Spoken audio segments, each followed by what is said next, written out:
जिलाधिकारी सविन बंसल ने आज ऋषिपर्णा सभागार में मलिन बस्तियों के पुनर्वास और शहर को स्लम मुक्त बनाने के लिए एक महत्वपूर्ण बैठक की अध्यक्षता की। जिलाधिकारी ने बैठक में सबसे पहले बिंदाल और रिस्पना नदी किनारे बसी बस्तियों के विस्थापन और पुनर्वास पर चर्चा की। उन्होंने नगर निगम और एमडीडीए के अधिकारियों को निर्देश दिए कि वे इन बस्तियों के लिए एक व्यवस्थित पुनर्वास योजना तैयार करें। साथ ही उन्होंने 2016 से पहले और बाद में बसी बस्तियों की अद्यतन सूची 5 दिनों के भीतर तैयार करने का आदेश दिया। इसके अलावा एमडीडीए से पुनर्वास के लिए उपलब्ध भूमि की विस्तृत रिपोर्ट मांगी गई।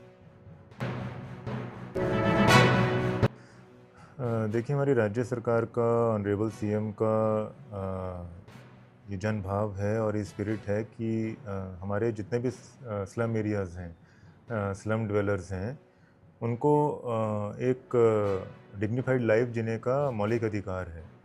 तो जो ऐसी कंडीशंस में जहाँ पर भी अब स्थित हैं, वो किसी न किसी मजबूरी के चलते वहाँ पर रेजिडेंट हैं। तो ये दायित्व है कि पर्यावरण को भी बचाना है और जो हमारे रिवर बेड्स हैं, जहाँ पे अपेरेंटली अगर पॉल्यूशन हो रहा है, उनका फ्लो ऑब्स्ट्रक्ट हो रहा है, तो उनको भी कंजर्व करना है। और साथ ही साथ जो ह्यूमन लाइफ है इन स्लम एरियाज़, उसको एक डिग्निफाइड लिविंग देनी है। इसमें हमारे जो कंसर्न्ड स्टेक होल्डर डिपार्टमेंट्स हैं, नगर निगम, एमडीडीए, इरिगेशन, इन सबको हमें एक प्लेटफॉर्म पर लाकर एक ऐसा प्लान तैयार करना पड़ेगा कि जब हम इनको यहाँ से डिस्प्लेस करें तो रिहेबिलिटेशन प्लान भी हमारा साथ ही साथ रेडी हो। और इसमें कहीं ना कहीं पर एडमिनिस्ट्रेशन को has to come forward state government के निर्देश पर, इसलिए ये कवायद शुरू की गई है। हमारे जैसे भी कोर्ट के ऑर्डर्स हैं, हमारे नियम कानून हैं, रेगुलेशंस हैं, उनके दायरे में रहते हुए ये प्रयास कर रहे हैं कि स्लम एरियाज़ को हम डिस्प्लेस करते हुए अच्छी जगह पे उनको सुविधाएं दें, और जिससे उनके आने वाली जनरेशन्स को एक अच्छी लिविंग मिले, अच्छी डेवलपमेंट मिले।